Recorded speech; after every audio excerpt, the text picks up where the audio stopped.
Oh, understand.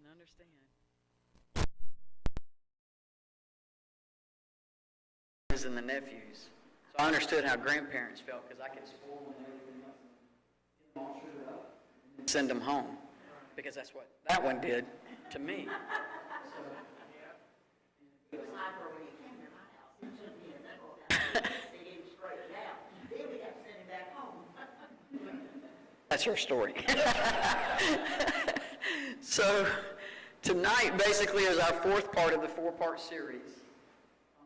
I was telling one of my friends earlier today, I said I feel kind of funny because, for last I've gotten into a series or, a routine of coming in on Mondays. Tonight, one of the things that we've done over the past 3 weeks is the first night we talked about the brain and how it worked, right? And kind of have a better understanding of how sometimes we can get into those mental traps. And then we talked about grieving on the second night, and then how some of the things that we can put into play to help us with the grieving. Not going to take away from the grieving, but hopefully we were able to learn some stuff to kind of make that grieving process a little bit easier. And then last week we talked about perspectives, looking at things through different lenses, and being able to get more information to be able to better decide whether or not something was going to be good for us or bad for us, or just to form a different opinion. Check something here real quick. I bought my mom some books that had to do with grieving and stuff like that. She started doing them. She said that they're helpful. If you guys, she said she's not giving them away, but if you guys wanted to look them over, that you could look them over and kind of flip through them and everything else. I got them off of Amazon. You can probably get them from some bookstores or whatever, but I got them off of Amazon. The 4 little booklets came like in a pack, and it actually takes you through 4 different steps of the grieving process, but they're short and involved. And then the other book is more like a daily devotional. So tonight, I think everybody's been here before. Y'all know me. If anybody's listening online, they may or may not know me or whatever. My name's Andy Stewart. I come from the Valentine Clan out of Colleton County. 3 years now, 4 years volunteer, if you count volunteer time. I'm with Colleton County Fire Rescue. March will be 30 plus years of me being in EMS. I like to travel, so every night that we come in here, I'm giving y'all a little bit more about me. So you're either going to like me more, or you're going to be like, now I understand why she went to counseling.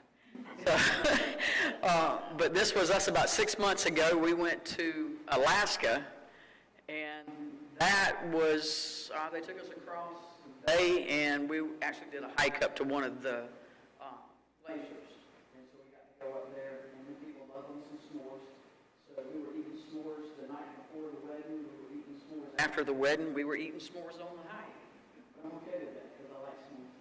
But the interesting thing about when we were in Alaska, keep in mind that we went the end of June, the first part of, we were gone 2.5 weeks. So we went the first part of June, the latter part of June, and the first 2 weeks in July. And so we're down there and everything else. Mitch has been in a first responder for a while as well, so we still like knocking on the doors and saying hello to the fire guys and gals and stuff like that. So we got up there and we were at Homer Fire Department. They're checking the truck off, and it was like, oh, well, let's go checking them out and see what kind of equipment they got versus what we use back here in the lower states and everything else. So we get there, and he went around and was talking to the guy, and I was talking to the female. And we got to talking and everything else, and she made a comment about the heat wave. I didn't think anything of it because nobody's sweating. And so we kept talking and everything else, and she made another remark about the heat wave. And I'm like, heat wave? It's freaking 70 degrees out here. And I said, you're serious about this heat wave thing, aren't you? And she said, yeah. And she said, where are y'all from? And I said, South Carolina. And she said, what's the temperatures like there? I said, they're well over 100, and then you add the heat index. People sweat where I'm from. I said, I thought you were joking because ain't nobody out here sweating. And so that was a little bit of a change up for us. But Alaska was an interesting place for us. We've been to Chicago and been some other places. And that's one of the things that Dean and I like to do. So that's part of our self-care. That was actually like 3 trips in one that we did on this trip right here. So it was well worth it. As I've said on the last 3 nights, I don't take the place of a clinician. I'm not here to try to diagnose anybody. I'm not here to offer information that should be coming from a clinician. That's not my forte. I'm a paramedic and I'm a firefighter. That's where my wheelhouse is, and that's where I plan to stay. So I always put the disclaimers in there. What I hope that this information is important to you. I hope it's information you can take back and use for your personal self-care and personal perspectives and everything else that we've talked about. But please understand that if you hit some of those mental humps, there's no shame in going to talk to a clinician. So when you guys have heard my story, you know that I've seen a clinician and everything else, and I have no shame in that. Because my post-traumatic stress, to me, has been changed into post-traumatic growth with the help of that clinician. So for me, that clinician was a positive thing for me and my outlook and stuff like that. And I'll still do checks every once in a while. Tell them, I preach this, am I living it? Because I don't want to be a contradiction to the things that I'm preaching or the things that I'm suggesting. Does that make sense? I'm not a preacher either. I'll let preacher stay in. I'll let him keep his wheelhouse as far as that stuff goes. Last week I was telling you guys, we started talking about guides and some of the things that people that I always like to go to and listen to. One of them is T.D. Jakes. This is a thing that he's got. And it says, stop hiding your scars and your wounds. They're your trophies that you went through something and that you still survived, right? So a lot of times I think, I don't want people to know that I had to go see a clinician. No. I'm here now and I'm better than I was before because I did go see a clinician. I was hurt. My first husband was physically abusive. People beat on me. If you guys heard the stories or have listened to the backstories for some of y'all who came in a little bit later and everything else, and people ask me, I look back now and I can tell you that that was a blessing. If you asked me then, I would be like, it was not a blessing. But I went through it, and I'll tell you this. MK was saying something earlier about praying, and they always tell you don't pray for patience, because that's when the Lord's going to give you something to test your patience, right? And we had a girl that I worked with, and if you were here, I think last week I talked about her. Her boyfriend was abusive, and I'd never been in an abusive relationship, and I was giving her advice. I would put up with it, I'd leave it, I'd do this, I'd do that. About less than 2 years, more than a year, I found myself in an abusive relationship. So the Lord was giving me a different perspective. But out of that came the ability for me and the things that I learned from that, for me to be able to share my experiences and my growth and how I got through some of that stuff with other people that I've seen, that I've picked up in the field, that were on the receiving end of spousal abuse or just abuse, some type of domestic abuse. Does that make sense? So sometimes our stories, where my darkness was, sometimes that darkness can lend light to somebody else's story once you've learned how to navigate through that darkness. We were talking a few minutes ago, and if you do a lot of reading, if you do a lot of looking at things as how we deal with things as an adult, and we talked a little bit about this last week, is our children will learn how to deal with stuff based off of how they watch us deal with stuff. And a lot of times, if I don't deal with something that well, I'm going to be, that's what I'm teaching my child or my grandchild. Does that make sense? And so a lot of times we end up, we call it generational trauma. That trauma gets handed down because I've not learned how to deal with that stuff that well. And one of the things that Preacher and I were talking about was, if you go back, a lot of times we talked about mercy and grace, and this is one of the things that I think is important for us to talk about when we're talking about self-care, is that I will be able to give somebody else. The preacher were to come up to me and say, well, Angie, blah, blah, blah, blah, blah, blah, I'd be like, man, don't worry about that. You can get through this. I would be a cheerleader for him, right?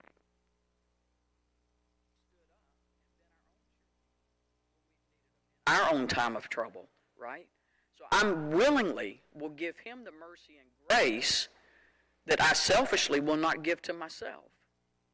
And a lot of times, if you talk to clinicians and stuff like that, they'll tell you there's a kid in there somewhere. That kid is what usually causes you to act up. And if you think back to your childhood, some things that maybe were difficult ways for you to deal with things, if you think about when you were in your childhood, is that something that you passed along? And if it is, where at some point in time we got to break that generational trauma. Does it make sense? We can do it early, we can do it late. The important thing is that we break it. And So that's one of the things. One of the things that we tell people is go back, and if you had to talk to that child, that little inner child, what is it that you would say as an adult with lessons learned in adulthood?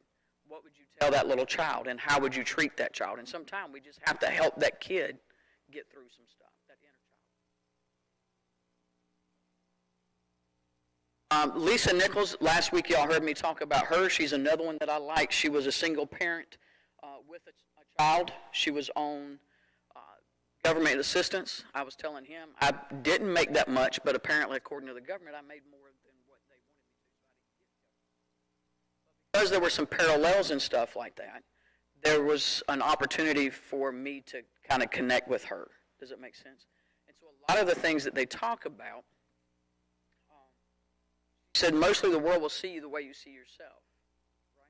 So if I have a negative self-image of myself, what is that going to portray to people around me? That negativity they're going to reflect. I don't care what you do. A lot of times when we meet people, we reflect. If you give me good energy, I can't do anything but rebound good energy, unless you just got somebody that's hateful that comes up to you. You know what I'm saying? But usually, if you go up and smile, people will usually smile back, right? So the energy that we give is usually the energy that we will back. So if I have a negative self-image of myself, then usually it will turn it around and have that image of me as well. If I look at myself as being weak, then I'm going to be seen. Probably asking me as we're going through all this right here, why is it that I've got this crazy looking tool belt in here?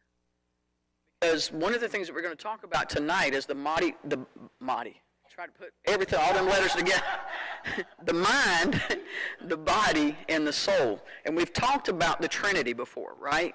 When you're dealing with healing and stuff like that, you've got to go in and you've got to deal with the mind, the body, and the soul. And some people put it into soul or spirit.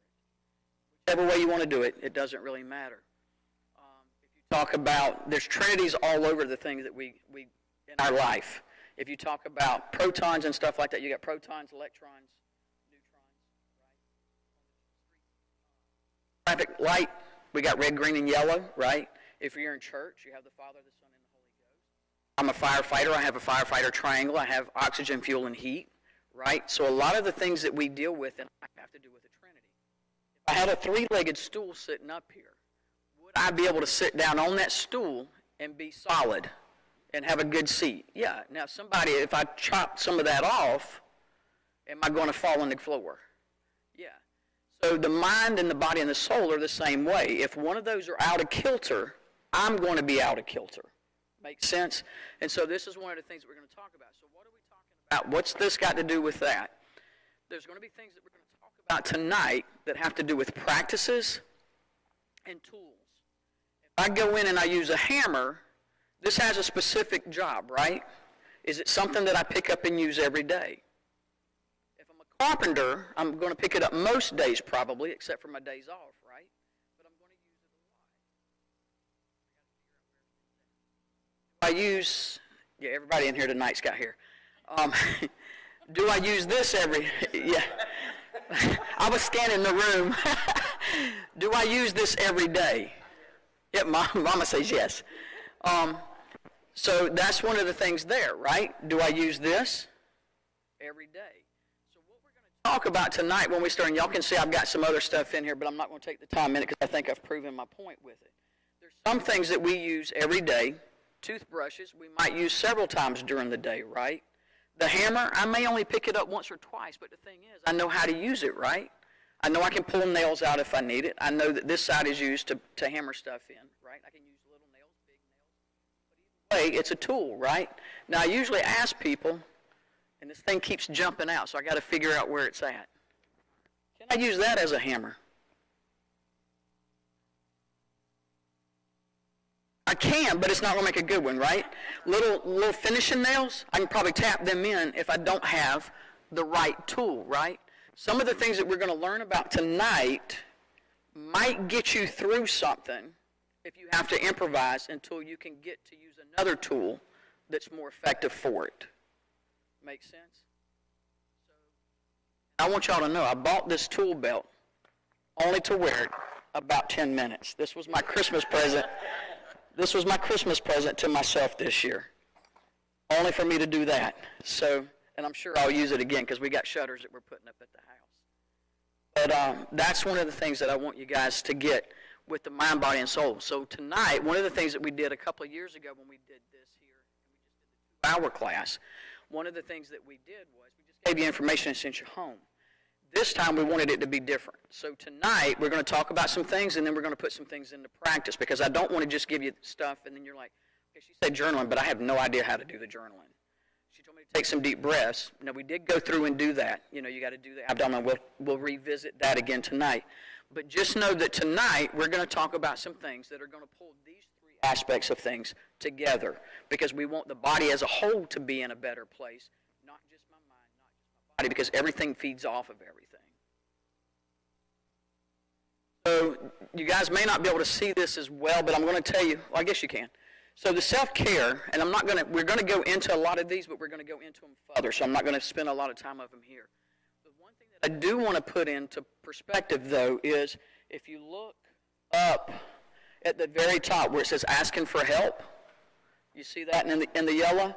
And then if you come down about to 5 o'clock and it says asking for what you need, those are actually 2 different things. And I want to make the distinction between that because everything else is pretty much self-explanatory. But I want to differentiate between asking for help and then asking for what I need. My self-care is if I go to my husband and everything else, we're helpers by nature. Does that make sense? We're fixers, especially you men. You're fixers by nature. So if I come to you and I say, Mitch, blah, blah, blah, blah, blah, blah, blah, he's going to have a tendency to want to help me, right? He may have a tendency to give me advice. I may not need that. Remember last week and the weeks before we talked about my trauma or whatever it's bothering me. It doesn't have to be traumatic. It can just be something that's got me ruffled up a little bit. I may just need him to let me get it off my chest, right? So what I need is I'm going to tell you something. I don't need you to give me any feedback or anything else like that. I just need you to allow me to get this off my chest. I've told him what I need. So therefore, he doesn't feel obligated to give me feedback that he may not feel comfortable giving me feedback. Does that make sense? Pretty much. But the thing is sometime if I talk to you, I may want your advice on something. And if I want you, my son the other night called me. That was one of the things he told me. He said, I'm going to ask you a question. I want you to be 100% up front with me. He told me what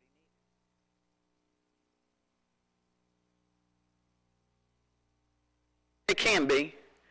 But if with him, he wanted advice, but he had specifics with the advice. Does that make sense? And he told me, I'm going to ask a question. So sometime I have to be specific, or he had to be specific with what his needs were. He was growing up, sometimes he would be like, hey, Mom, can I ask you a question? Yeah. Turn the radio off? I knew when he asked me to turn the radio off, he was asking for my undivided attention. It wasn't just some generic question. I can't tell you half the things that he asked me when he asked me to turn the TV off or whatever, but in his world, at his time, those were big things. Does that make sense? But he was being specific with what his needs were. He just didn't need me to listen.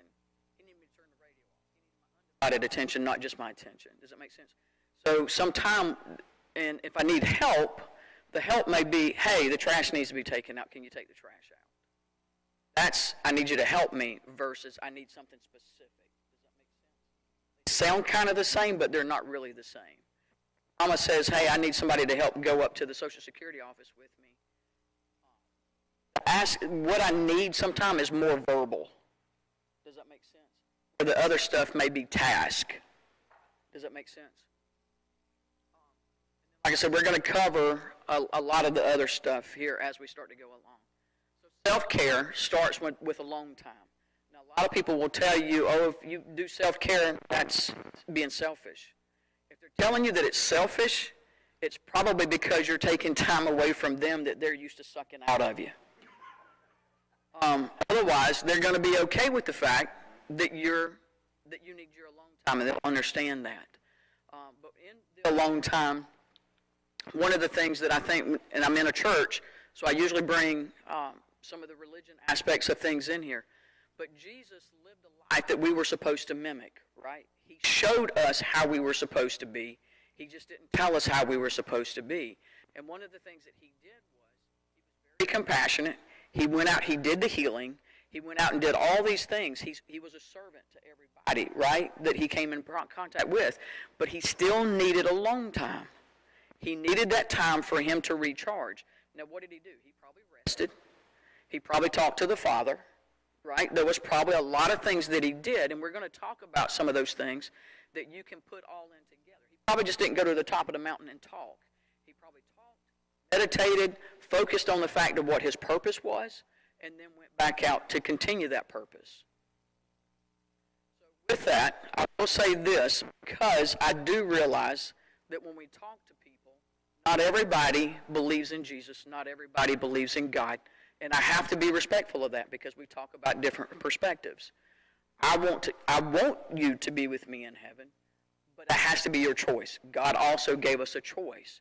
And so I realize that some people choose to believe something differently than I do. That's okay, because if you've heard the Word of God, if you choose or don't choose, it's not on me anymore. Make sense? And so I have to understand and I have to be able to respect that not everybody feels that same way. So a long time can look like sitting in a deer stand by yourself and hearing the things going on here in the world, hearing the deer and stuff like that. It can be sitting in a kayak. I sometimes need a long time, and I'll take my kayak and go back behind the house and go to the swamp. I won't be doing that anytime soon because that swamp is really, really high right now. And there's a couple of trees that went across it. A couple of weeks ago when the water was low, I had to go underneath them. I'll never make it underneath them now. But that's something there, right? For some people, it's going down to the beach. For some people, it may, if they're in the upstate or whatever, or different places. I'll tell you this, there's scientific proof with the ions and stuff from running water, whether it's the beach or whether it's waterfalls, that actually does help with our psyche as far as that stuff goes. I like to hear the paddle when it's in the water as far as that goes. But with other people, like I said, I do realize that some people, that spiritual aspect is something that they like to do when they're alone. I think War Room, when it came in, was a big thing where everybody wanted to have a But that also can be something. With that, I want to say there's a difference between prayer and meditation. Prayer is me talking. Meditation is either me focusing either on the word that I read or anything else like that, or it's me listening. Make sense? So the meditation can be several different things. So when he tells us to pray and meditate, pray to him and ask him for the things that we need. Grateful for the things, just like in the prayer that he taught us how to pray. But he also wants us to meditate. Bible and stuff like that, we're supposed to meditate on those words. How are we going to use those words? Positive affirmations. The affirmations can be something that you meditate on. So meditation is basically me focusing on something. It's not opening your mind to other things. It's opening my mind to different perspectives that are given to me by what I'm focusing on. I had people tell me, well, meditation's a bad thing because you open it up and then all kinds of stuff can get in there.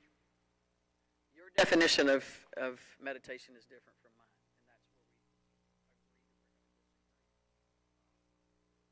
to disagree. The other thing with self-care is forgiveness. Now, the biggest thing with forgiveness is forgiving myself. There were some things that I had to forgive myself, but we're also taught as Christians that we're supposed to forgive as well. And if I want God to forgive me, I need to forgive as quickly as I want him to forgive me. And that's one of the things that I think is important there. I have to put forgiveness in perspective. You know, Jonah, he was told to go one place and tell some people something, and he was like, I don't think they deserve it. So I think I'm going to go this way. And if you actually look where Assyria and Nineveh and all that stuff was, he probably on the map probably wasn't but about that far. And where he was headed was about that far back away. So when he was being rebellious, he was being rebellious. Where did he end up? And this is another thing. I was just told to tell y'all this. I've gone over this thing 4 times and it hasn't happened. T.D. Jakes, one of the things that he said, no, it wasn't T.D. Jakes, it was another preacher.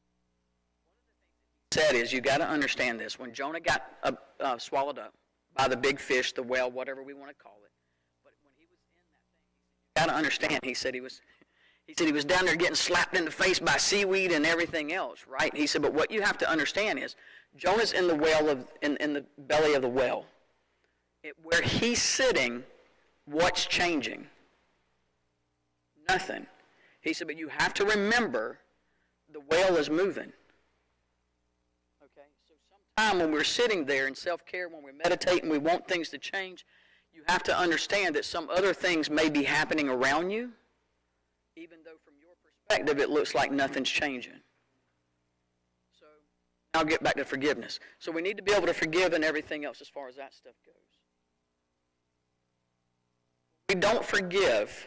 If somebody's upset me and I don't want to forgive them, what kind of emotions can I hold with that? Throw some stuff out. Hate, anger, revenge, contempt, if we're using what's up on the chart. Remember, I think the second night, and I think we touched on this again last week too, is that every emotion has energy that is associated with it. So if I don't forgive you, whatever you did, whether it's contempt, whether it's anger, whether it's whatever, every emotion that I'm feeling, she's not bothered by it. I'm the one holding on to all that energy. Does that make sense? So when we're instructed to forgive, it's not to excuse what she done. It's for me to be able to release that energy. Make sense? So the forgiveness is for me. The forgiveness is not for them.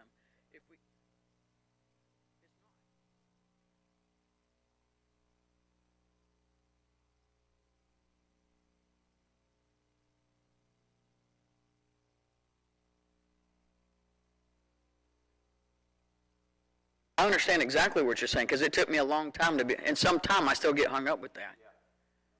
For me to sit here and tell you I've learned how to do that, I'd be lying to you. It's been easier for me to do it with some things. But I'll say this.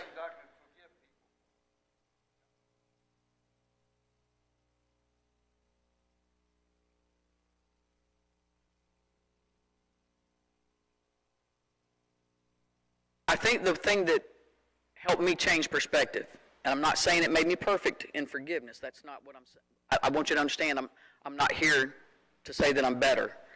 But one of the things that I had to learn was I had to find peace with the fact, and I'll share something here. There's a saying that I put up here. I keep holding the energy. That's basically what it's like. It's like me having that big old, that's an anchor, but it could be a cross or anything else that I'm doing. I'm holding myself hostage, and that's one of the things that if I look at things differently, I won't say it makes it where I can do it, but it makes it where I can handle it from a different perspective.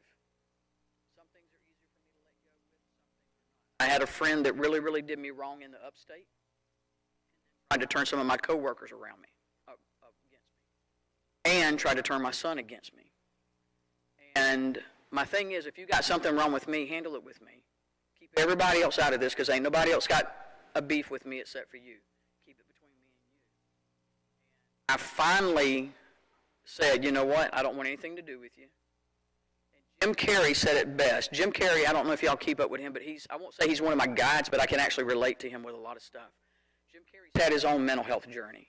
And one of the things that said was, just because you lost me as a friend doesn't mean that you gained me as an enemy. I want you to eat, just not at my table. And that was probably one of the most profound things than any preacher that I had heard say to me, just because I guess at that point in time I needed it said to me in those words. Does it make it easier? Sometime I'd be okay if you missed a meal or two. But, I mean, if I'm honest, you know what I'm saying? I mean, I'm human. Some things are easier to let go than not. But that helped me get past her. And the things that she did to me, we're back where we need to be and everything else as far as that stuff goes. But I had to learn how to put those anchors down because they were holding me back. And unfortunately, they were keeping me from getting some lessons that were meant for me to get, but for whatever reason I couldn't. You can forgive somebody and yet not want anything to do with them. People need to understand that forgiveness is for the past reconciliation. It is not for future consideration. I forgave you then doesn't mean you can turn around and do it to me again.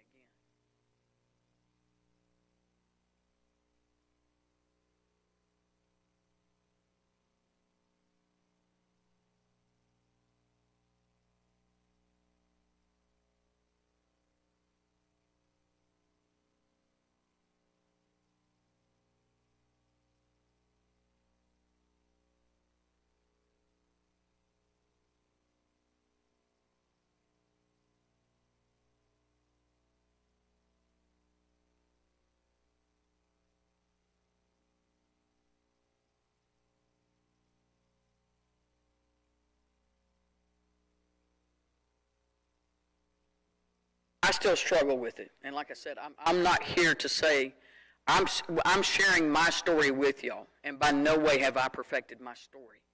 So when I share my story and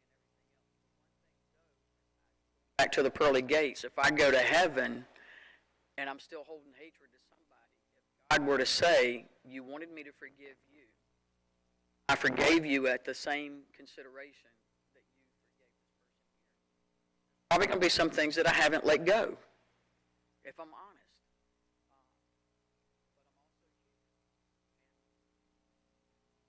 But I'm also human. It almost sounds, my thoughts are, you made me.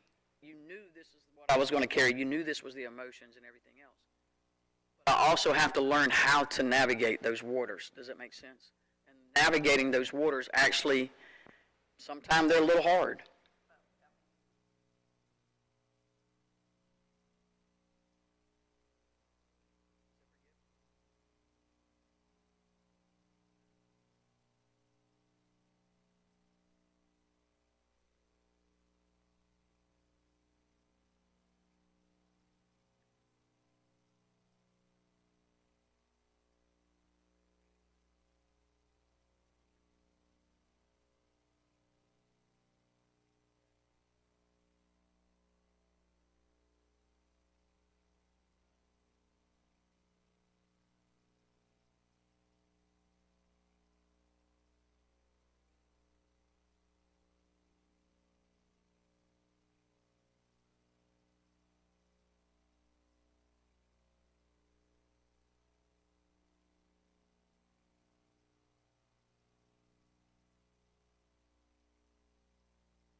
You got to remember, too, people don't have the ability to hurt you unless you love them or like them. Because some people that come into my world, if you don't know me, I could care less what you think about me.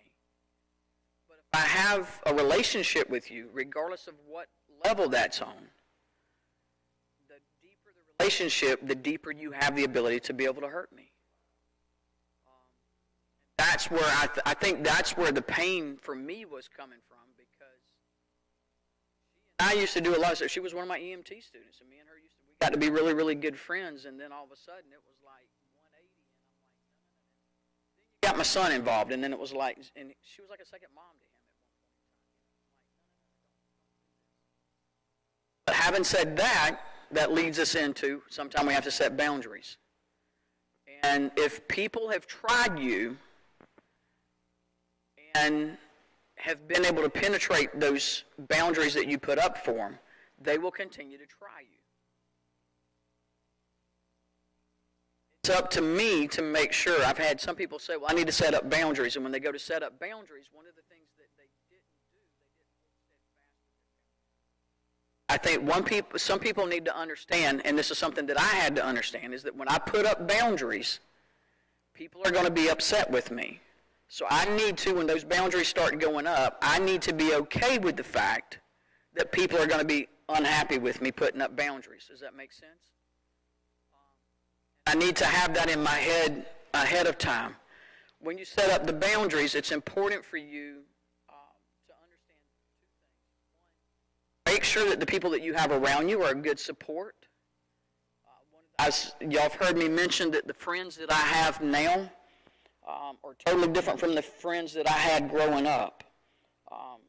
I said something the other day. I was hanging up the phone at work, and I said something about I love you. And I say that to my female friends. I say it obviously to my son. I've got a couple of work sons that call me and catch up with me every once in a while, and I tell them I love them, but they also, if they know Mitch is on the phone, or one of them came to the house to do some carpentry work for us, and when he left, he said, I love y'all. Right? So that's what we've got ourselves surrounded with right now. And I feel very grateful for that and very fortunate for that. But I said that to say this. I had one of my friends the other day just out of the blue text me this. And the reason why I say this, let me get to the next slide. You can't keep getting mad at people if you give them the straw, basically, to keep sucking the life out of it. So Heather, she's my crazy friend from Georgia, and I say that with a lot of love. But if you met her, you'd say she was crazy too. She's working on getting her class away from getting her master's degree in clinical psychology. And she said, I'm going for my doctor's. Her nickname's Big Sexy. And she said, I'm only going to do it because my nameplate on my desk will say Dr. Big Sexy. So that's what she's working on. But she texted me the other day, and she said, just reminding you that you're so loved. You're beautiful. You're amazing. You're deserving. You're worthy. And then always says about me, but well, she called me a bad A, but but I said that because that's the kind of friends I've got myself surrounded with now. Your support group is going to do one of two things. Your support group can either be a positive support or they can be a negative support. They're either going to build you up and give you life and breathe life into you, or they're going to suck the life out of you, and you have to decide what circle of friends, because in self-care, one of the things that you have to understand is some people you have to let go. Steve Harvey will tell you, some people, and Medea too, will tell you that people were only meant to be there. Medea says for seasons. Steve Harvey says that, there's times in your life, there was a thing, they had somebody come up after one of his things, he does a lot of talking to his people, and one of the guys said, I played college football and everything else. Now I've got my girl, and, they're like, well, we're not doing the guy stuff anymore. And he said they were there to be with you for that period of time of your life. The ones who know you got a girl, they'll be there with you, and they'll follow you into that next point. Medea says pretty much the same thing, but she says that and T.D. Jakes even says something to that effect, too, in his book, Crushing. As he says that people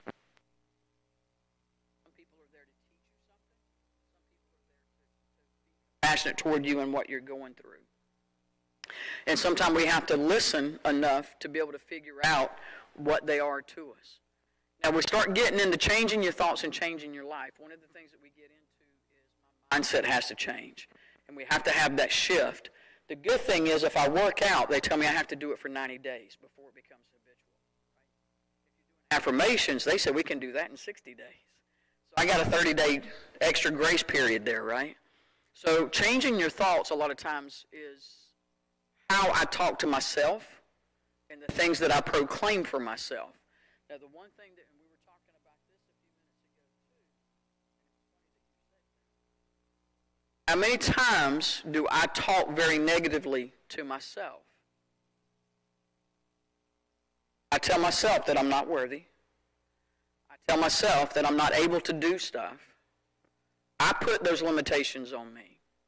But if you were to come up and tell me, Angel, I don't think you're going to be able to do that, I'd be like, what do you know about me?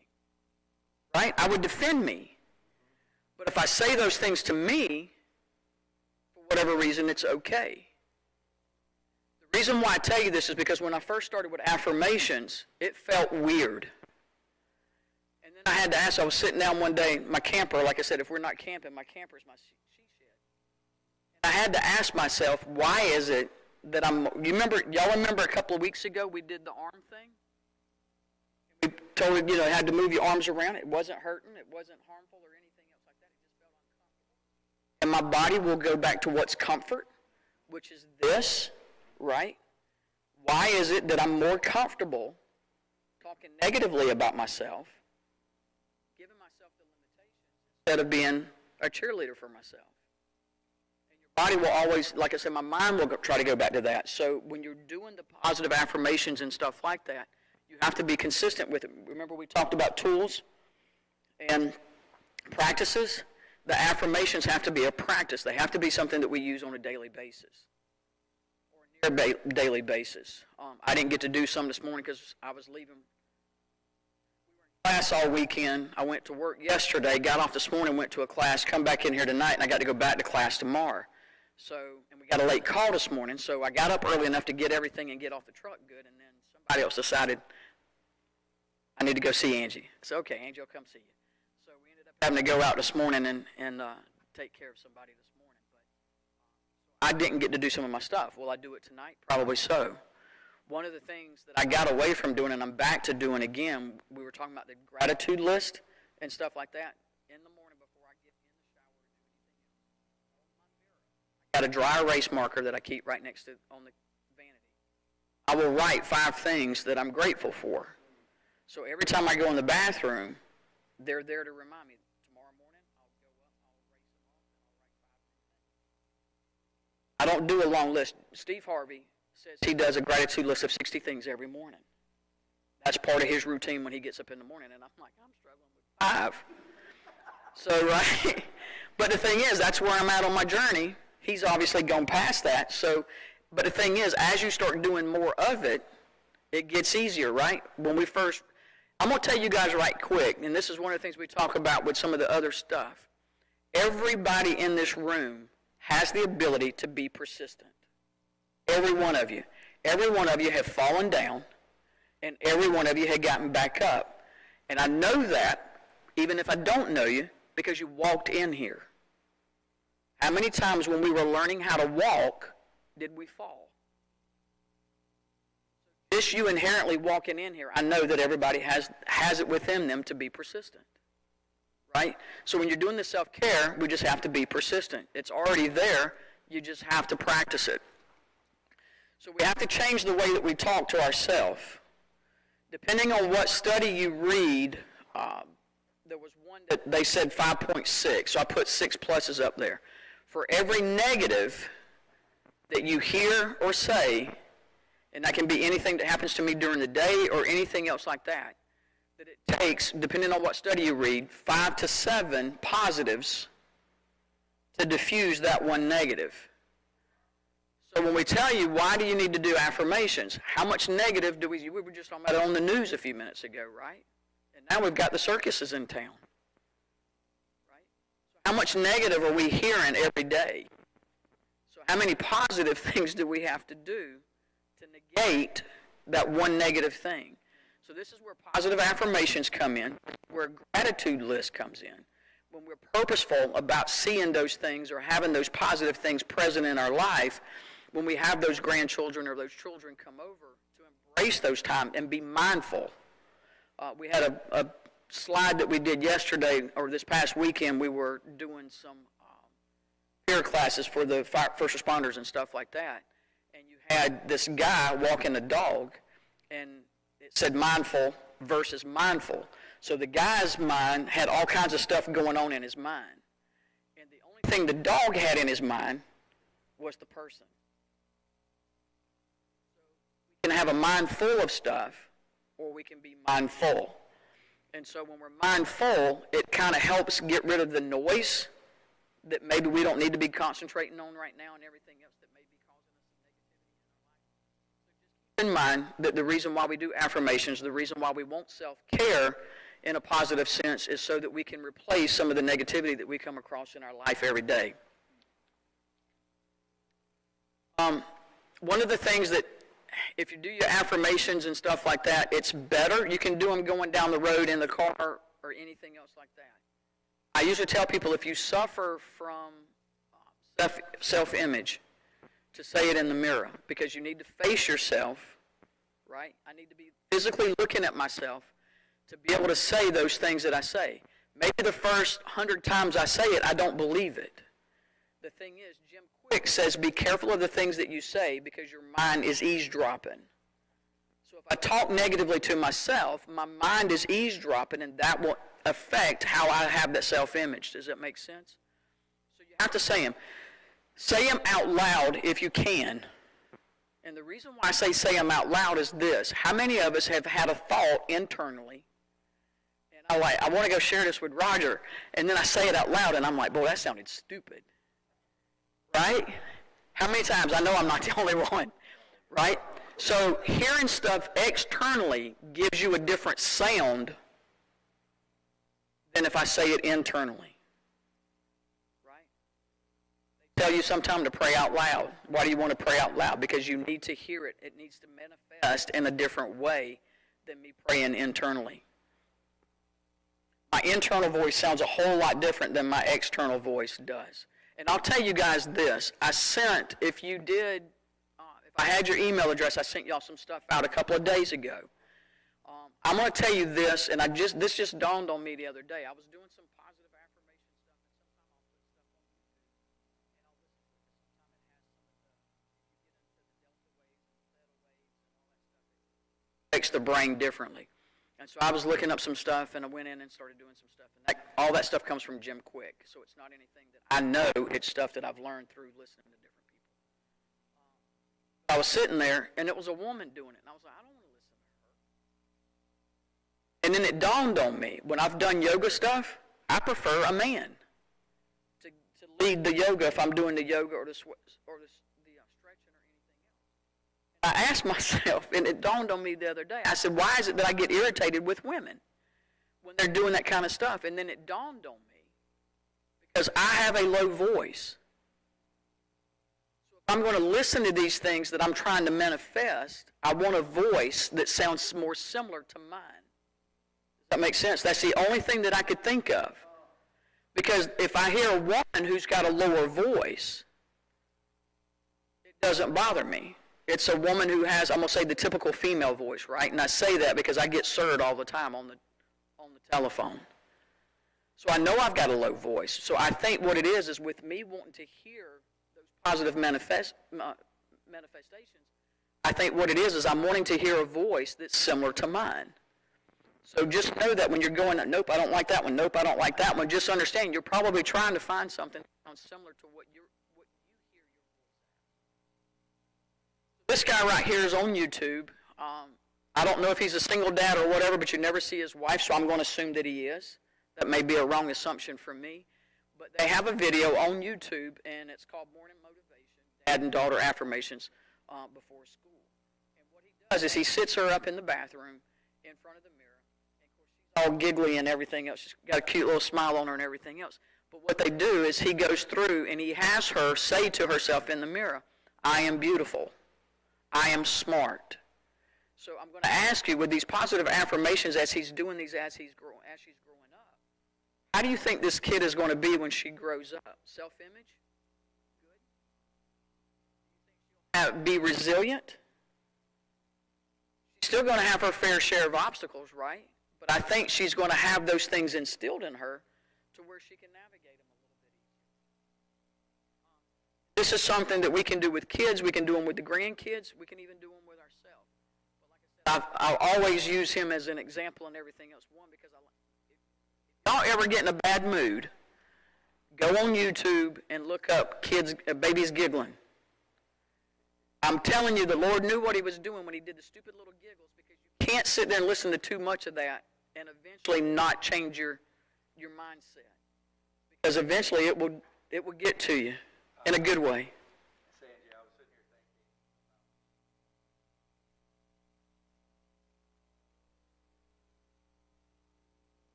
things he tells her in this video, he says, I'm not better than anybody. Nobody's better than me. And that gives her good self-worth, but at the same time doesn't put her above anybody.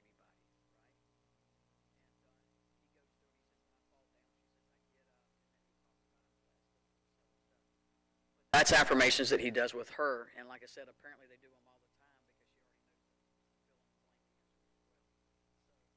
she already knows. But the thing is, that's what he's instilling in her. Carry it to her kids as well, because that's what Daddy did with her. And that goes back to what we were saying a few minutes ago with the generational stuff. I've got about 3 slides of this stuff here. I gave you guys some notebooks tonight, and I'll tell you what those notebooks are for. I just want to use it for a grocery list notebook. It's yours to do with whatever you want. I wanted people to have something so that if you did want to start, you would have a notebook already where you didn't have to go out and buy one specifically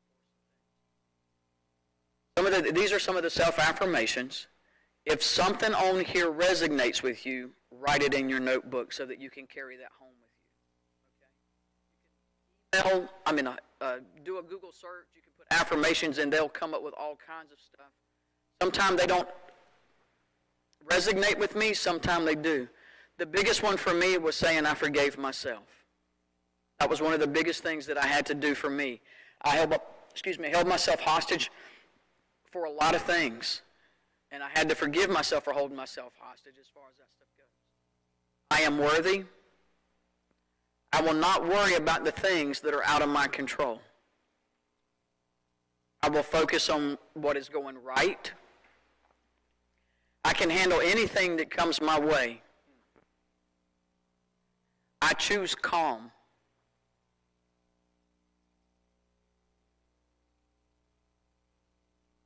I am enough.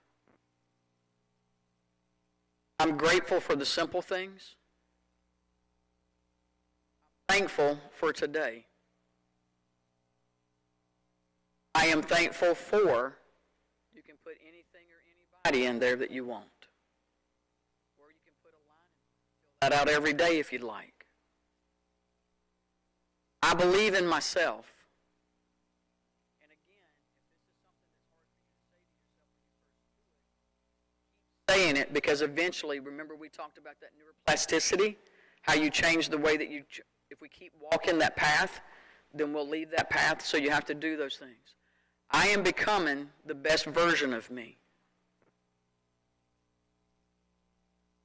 I did my best. My worth is not defined by another person. I believe in myself. I am strong. I can do anything I set my mind to. I create my own happiness. Stop and interject something here. Mitch was with me one day, back when we first started seeing each other and everything, and they were like, does he make you happy? And my answer was no, because of where I was, right? Understand, he does not have the ability to make me happy. He can accentuate my happiness, and he can add to my happiness, but he does not have the power to make me happy. Exactly. Does that make sense? Because if I'm not happy, nothing he's going to do is going to make me happy. So I am the only one who's responsible for my own happiness. I have to create that. Now, he can come in and be an enhancer to my happiness, but it's like people who go out and get plastic surgery. If you're not happy with the way you look, you can get all the plastic surgery, and I'm not knocking Michael Jackson, but there was never a satisfaction with himself internally. Does that make sense? Jim Quick, like I said, you guys have heard me mention him several times and everything else. He said, if you fight for your limitations, you get to keep them. I sit there and say, I don't think I can do that because I get to keep that.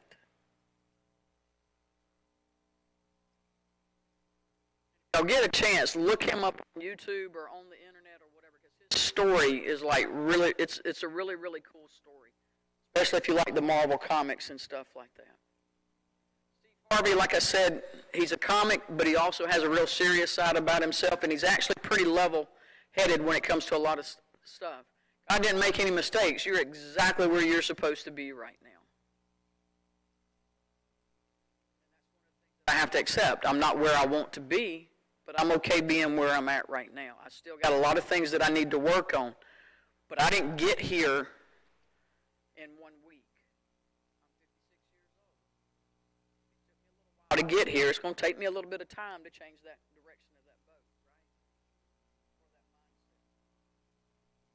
right? One of the things I want you guys to do, one of the things that, give yourself guidelines. For me, the only thing that I will allow myself to repeat every day is opportunities. That's the only thing that if I want to, I can write down the first thing, because every day that I get up, I have new opportunities.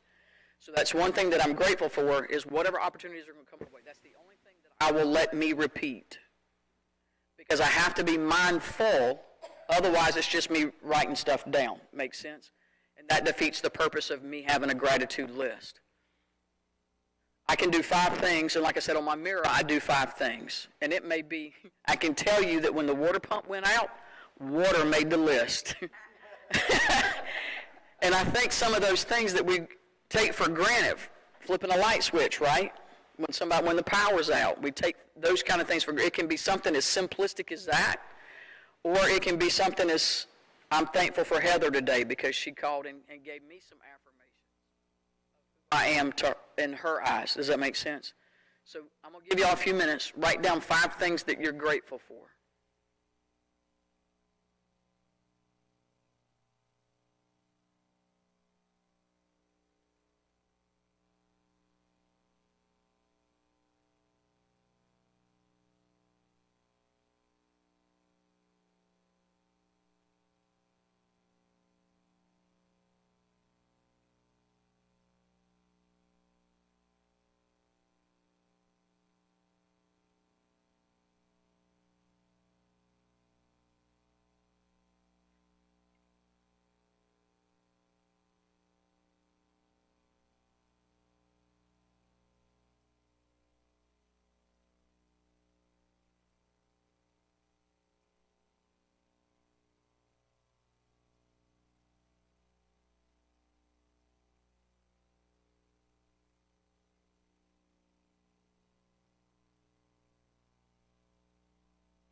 No D. If you want to share the things that are on your list, you can. The one thing that I'm grateful for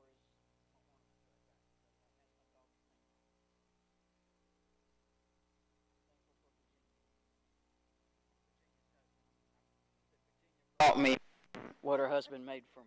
So, if anybody else wants to shout something out, you're not under any obligation, but if you'd like to share.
I'm sitting still. You were talking about the grieving aspect of stuff. So I'm taking the class that I'm taking right now, today, tomorrow, and Wednesday, is in Buford. And y'all saw Mr. Allen, the waving man, right? It was raining this morning, so he wasn't out. So I'm hoping there's going to be a break in the weather the next 2 days so I can at least see him one day. But the one thing, you guys aren't going to be able to see this. I'm just showing you that I took a picture of it. If you go toward Buford, at the Marine Corps Air Base, right? I don't know if y'all know this or not, but my daddy landed those jets on those stands. He told us that from when we were real little. Anyway, when I was sitting at the red light this morning, I had to take pictures of my daddy's planes this morning. So that was because I was always in. I was talking to my son tonight, and I sent him. He said, "Did you just send me a picture?" And I said, "Yeah." He said, "Oh, that's Pap's planes." He said, "Do you know how long y'all had me believing that?" I said, "I still believe it." That's why I had to take a picture of it. And, but anytime we went to Hunting Island or Buford or anything else, he'd be like, "Babe, you see that plane right there?" "Yes, sir." "Daddy put that plane right there." And then in Greenville, they've got a plane in Cleveland Park. And Brandon asked me when he was real little, he said, "Did Pat put that plane there too?" "I know, baby, he just did the ones in Buford. He didn't come up here and do that." That was one of the things there. So I was grateful for also being able to have that memory when I went by there, because that was always a good memory.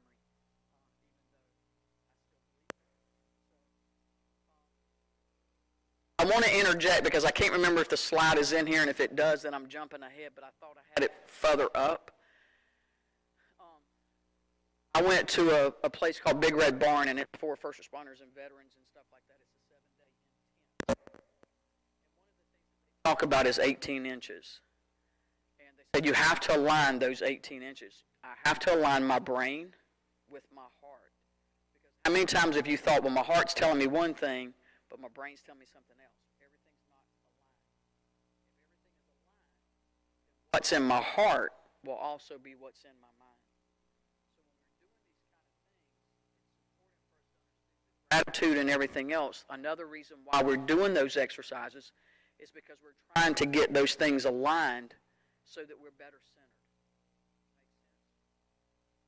Make sense? Journaling is one of the things that they talk about. Remember the first night we talked about, and I said there's the different parts of the brain. Right-hand corner, I said there's the hemispheres, and we're going to talk about them later on.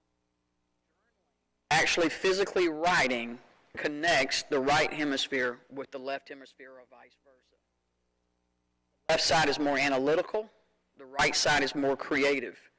Most of us have a tendency to either be left-brained or right-brained. If I'm a very analytical person, then I'm said to be left-brained. If I'm very creative, then I'm said to be right-brained.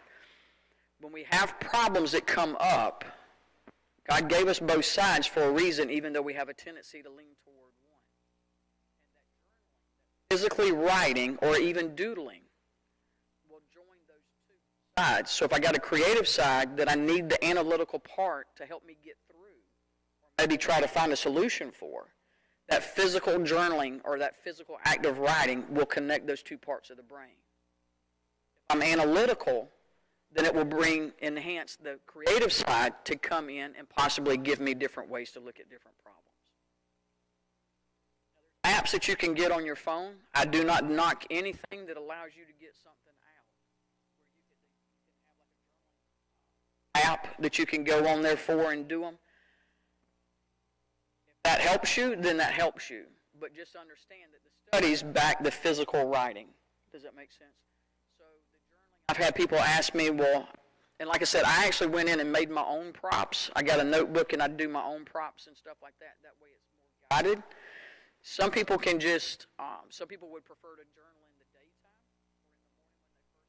get up. Jim Quick keeps a notebook next to his bed, and he says that the things that he dreams about, he will get up first thing in the morning, or if he wakes up during the night, and he jots those things down. And he said the reason being is because some of the things that your brain, that's where we store everything. Remember we said that REM sleep and everything else? So sometime it will manifest through a dream. And he says, so he writes that thing down.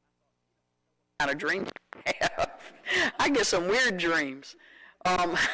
But one of the things that he said, though, was that's a creative process of it, right? And if we're feeding our head full of positive things, the input is going to equal the output. Does that make sense? So obviously I've got a lot of foolish things that I'm putting in because that's what's coming out. But the journaling and stuff like that is one of the things that's there. Some people say, well, Angie, I don't know what to write about. He says that you can write about your day, you can write about somebody, you can do it in the morning, you can do it in the evening. And he's not the only one that talks about the journaling, but he's real big into the writing. You can write about what's one of your most reoccurring feelings, and what do you think the root of the feeling is?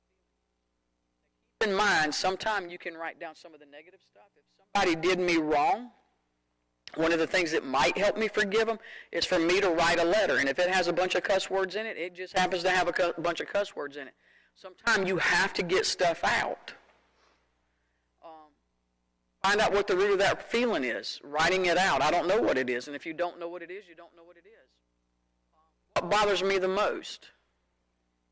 What does happiness mean to me? And you see that they're doing a balance here, right? We don't want all negative things that I'm writing about, but if I've got negative emotions, I need to write through those.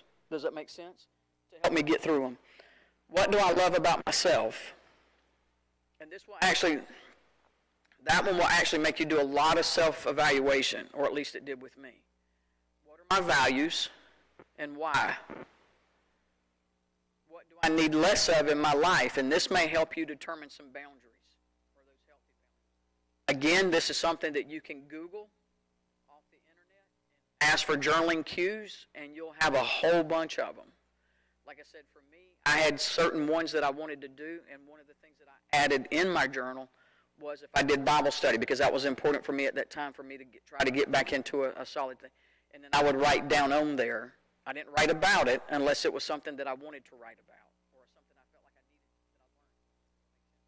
Otherwise, I just wrote down what passages of Scripture that I read. Values. If I listened to Jim Quick, if I listened to Lisa Nichols, I would always write down their stuff as well, so that I could go back and watch the videos later on if I needed to.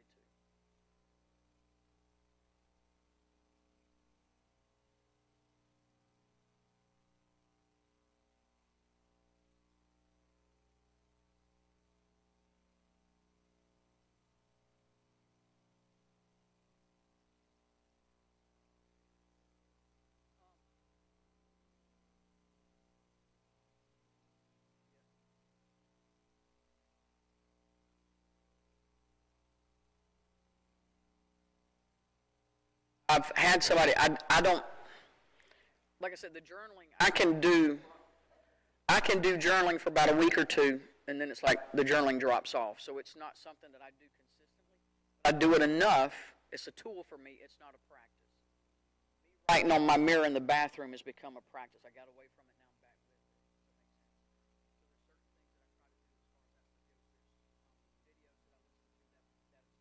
with it. Practices coming up with different ones.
Highlighter, like a green highlighter, something that would stand out so that when you started to go back through, you could just flip through and you could see the ones that had been answered and stuff like that.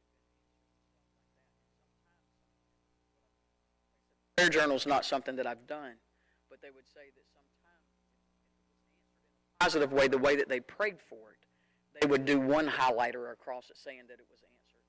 If it was answered no, but it was still an answered prayer, they would do it with a different color highlighter so that they would see that the praise was still there. It was just that it may have been a no, that helped them understand that not all my answers to prayer are going to be my way.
How the brain works and stuff like that, one of the things that we talked about was nutrition.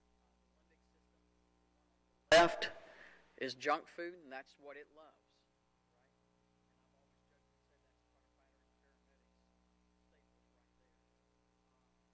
Caffeine, and it used to be coffee, and now it's like Red Bulls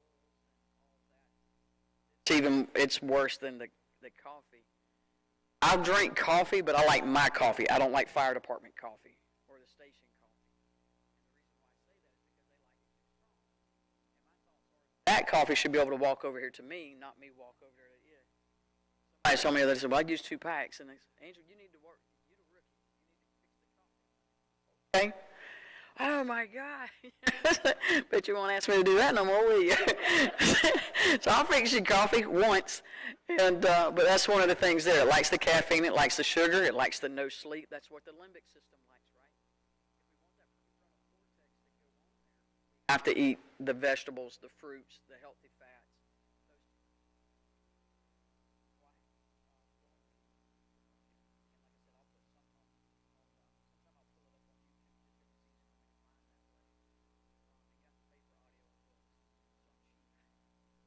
Had something going, and the guy said something about, I'll start eating right if I get my mental state of mind right.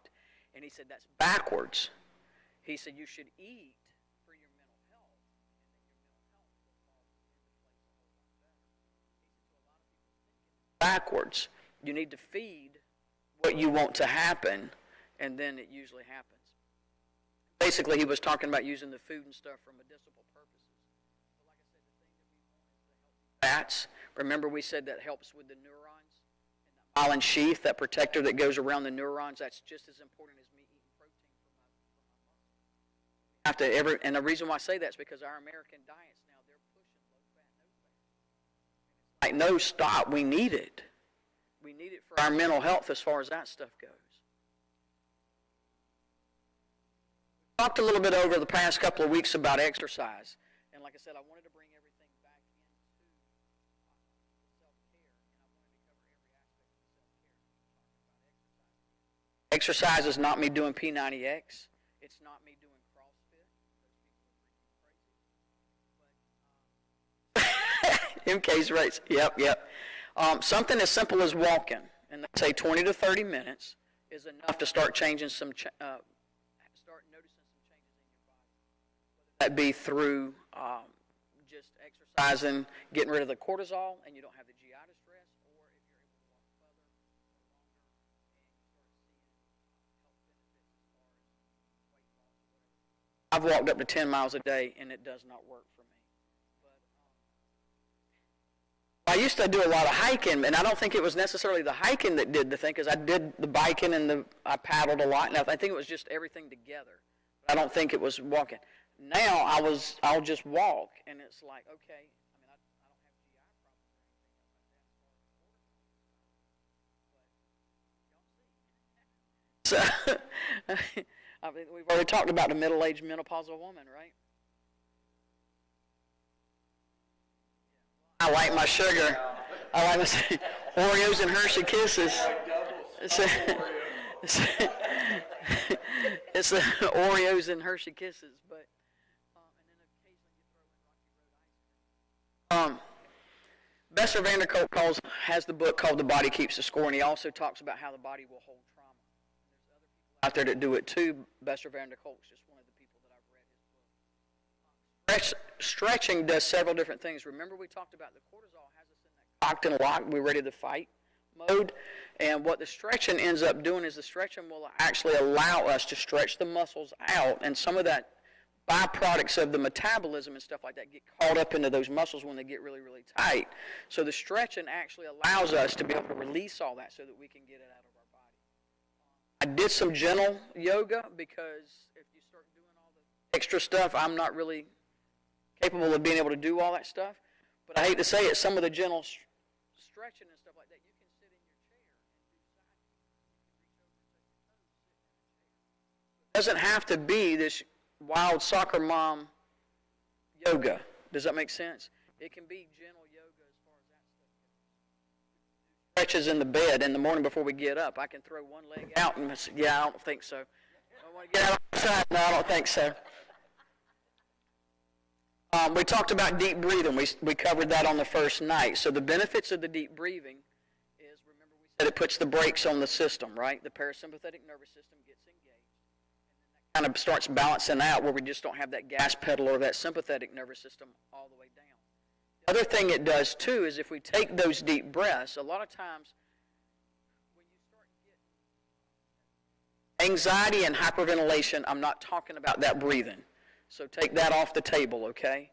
But a lot of times if I'm just sitting there, my breath may only be here. Does that make sense? And so we have a word called atelectasis, and I can't hardly say that word, but it's basically where the air sacs kind of deflate. And so when we take the deep breaths, what it does is it brings fresh air into the lung.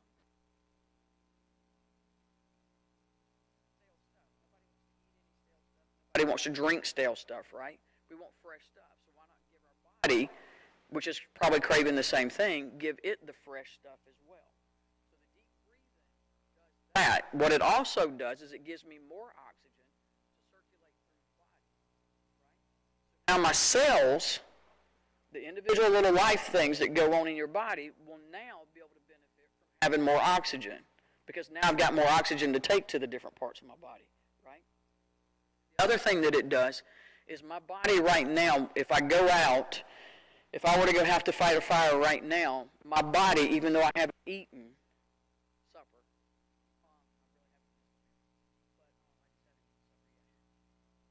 my legs, my arms, and my skeletal muscles have nutrition stored in them, right? My brain doesn't have the ability to be able to store. So it has to have a constant supply of sugar, and it has to have a constant supply of oxygen. So when we take those deep breaths, again, now I've got more oxygen in the red blood cells, so now we can distribute it throughout the body and everything else. So now I might be able to think a little clearer and get rid of some of that brain fog, because now I've got more oxygen riding around in the vessels. Makes sense? So there's a lot of different things that are benefited from the deep breathing and stuff like that. Some of the things that we talked about tonight, the affirmations, the gratitude list, the nutrition, all of those will take place, but they won't take place right now. Does that make sense? So there are things that we have to put into place and have to do in 20, 30 days, even maybe 60 days in some cases for us to be able to see and feel some difference. Deep breathing is immediate. So remember we talked about that screwdriver, me using it as a hammer? If I get into a difficult situation, I may have to use this or the deep breathing to get me through whatever it is that I'm doing until I can get back home and say, okay, I need to either journal to get this through this, I need to do positive affirmations or whatever it is to get me through that. Does that make sense? So sometimes the deep breathing is, like I said, it's easy. We take it anywhere we go. I can use it whenever A lot of different things. The box breathing is what we usually teach the most because when we have the guys, I associated the deep breathing with yoga mom, soccer mom, right? And it's like, no, I don't play soccer, but I was always, I did the flag football and softball. So those were the kind of sports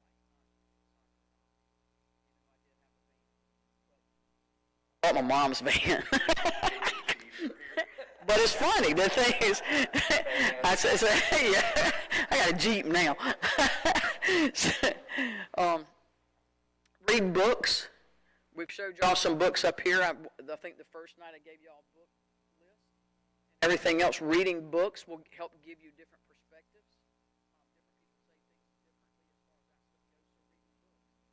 A lot of times, and I say this, we talked about the inner kid a few minutes ago, right? I don't always have to have a book for an adult. I can get a book for a kid and read it myself and take care of that inner kid. And I hate to say it, sometime he says, you know,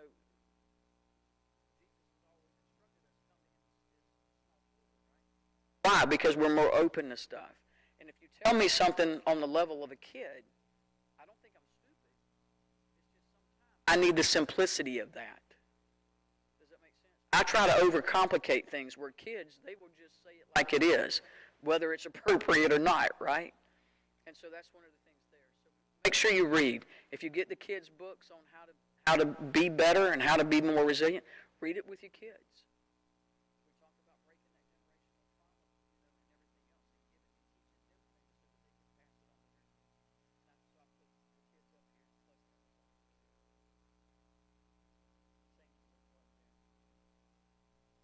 up here. YouTube, like I said, YouTube is another place that I get a lot of stuff from. Feel free to YouTube anything that you want to. You'll find affirmation. Like I said, there's things that they'll have like music and do the affirmations and stuff like that. Sometimes those affirmations are appropriate for what I'm going through. Sometimes those affirmations, it's like, yeah, Altman's not appropriate for me now, or it doesn't apply to me now. I should say it's not appropriate. It just doesn't apply for what I'm going through. Y'all are like me, and you've got that little weird quirk that I don't like the way she sounds, or I don't like the way he sounds. Try to find something that's closer in tone to your normal tone. Occasionally, I'll go back and I'll do a self-evaluation, and then sometimes I ask Mitch to go back and double-check with me too to make sure that my self-evaluation is on task. He agrees. He always agrees with me. And sometimes I'm like, I don't think I'm doing it that good that all the time, but he is being supportive of me, and I'm grateful for that. But make sure that you're doing your self-evaluations, because sometimes you just need to do a self-check, right? Our car, we need to go back and change the oil and stuff on it every once in a while. Why?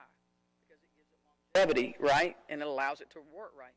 So occasionally go back and do your self-evaluation and just do your, when we send it in for the oil check, they do the, what, little 30-point check or whatever? That's all the self-evaluation. So make sure that you do that occasionally just to kind of see what you're doing.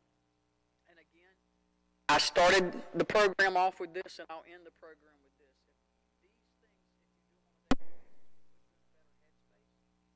Time there's complex trauma, it's time to start the trucks.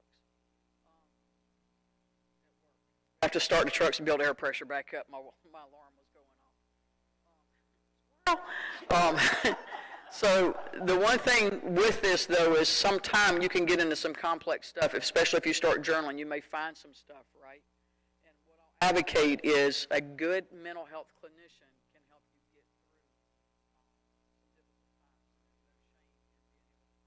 times. Say, I need some help. If I needed a cardiologist, nobody would hold harm to me to say I need to go see a cardiologist for my heart, right? So I think that stigma and people being okay to be able to go talk to somebody. I mean, Michael Jordan had a coach. Have a mental health. All that being said, I guess what I'm saying is if you don't need a mental health clinician, good for you. I needed one. And occasionally I would go back every once in a while for tune-up. I've really enjoyed being with y'all. I've enjoyed getting the information together for you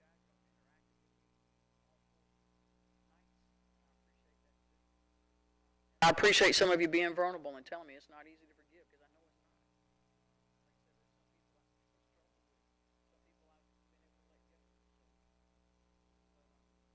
I appreciate you guys.